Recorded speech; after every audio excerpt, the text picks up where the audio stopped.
See this? This is $300 worth of tactical garbage, and this is where it belongs. Let's get real. If the world ends tomorrow, nobody cares about your ninja throwing stars.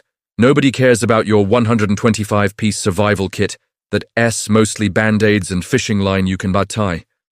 Most preppers are packing their bags for a fantasy movie, not for survival. You're hauling 30 pounds of dead weight that's going to dehydrate you, exhaust you, and eventually get you killed. Today, we are deleting the noise. I'm stripping survival down to the bone. 5 tools. That's it. If you have these 5, you live. If you don't, you're just a loot drop for someone who does.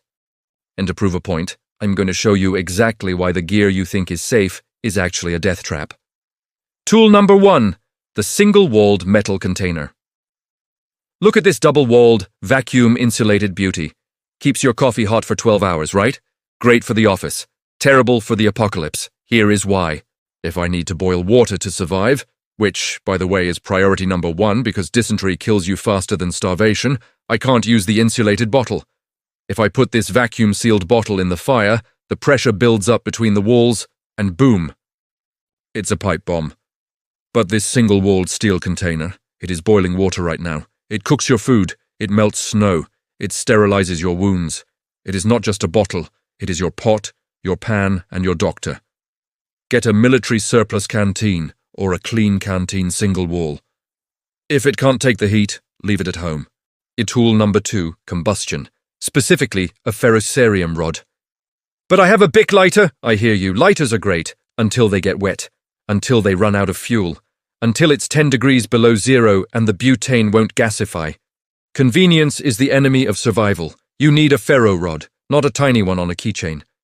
I'm talking about a beast, half an inch thick, 6 inches long. This throws sparks at 5,500 degrees Fahrenheit. It doesn't care if it's wet. It doesn't care if it's freezing. It has 12,000 strikes in it. That's a lifetime of fires. If you're on a budget, a simple 15L bayite rod works. If you want the best, get an Uberleben. But get one and practice until you can start a fire in the rain. Because out here, fire is life. No fire, no water purification, no warmth. You're just meat waiting to freeze. Tool number 3, a full-tang fixed blade knife. Stop buying folding knives for your bug-out bag. Stop relying on multi-tools. A folding knife has a mechanical joint. Mechanical joints break when you abuse them. And in a survival situation, you will abuse your knife. You need full tang. That means the metal of the blade runs all the way through the handle to the back. One solid piece of steel. This allows you to process wood, pry open crates, maybe even dig if you have to. You want a blade between 4 to 6 inches. High-carbon steel is my choice. It holds an edge like a beast, and you can sharpen it on a river rock. Stainless is lower maintenance, but harder to sharpen in the field. Budget option? Morekniv Companion Heavy Duty. It's like $20 and it's indestructible. High-end? EC 4 or 5. But whatever you buy, beat the hell out of it in your backyard first. If you don't trust it now, you won't trust it when the world ends. Tool number 4, a portable water filter. We talked about boiling water with your metal canteen. That kills the bacteria and viruses, but it doesn't remove the mud, the heavy metals, or the chemical runoff.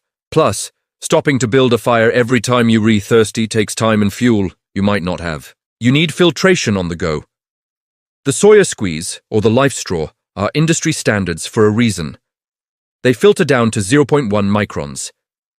That removes 99.999% of bacteria and protozoa. A filter keeps you mobile. It keeps you fast. And most importantly, it stops you from vomiting your guts out because you drank from a bad creek. Pair this with your metal canteen and your hydration system is bulletproof. Tool number 5, the tarp. Myth: I need a tent to survive. Reality: a tent is heavy, it's bulky, it limits your vision, and if it's bright orange, it screams, I have supplies, come rob me. A tarp is the ultimate multi-tool of shelter. It's lightweight, under 2 lbs. You can set it up in a minute. You can configure it to reflect heat from your fire into your sleeping area. Something you cannot do with a tent without melting it. It's a ground sheet. It's a rain catcher. It's a windbreak. It's a stretcher for an injured buddy. Get a heavy-duty, waterproof tarp with reinforced grommets. 8 by 10 feet is the sweet spot. Keep it earth-toned. You want to blend in, not stand out. Here is the bottom line. Survival isn't about buying your way out of a disaster. It's about skill sets supported by the right tool sets.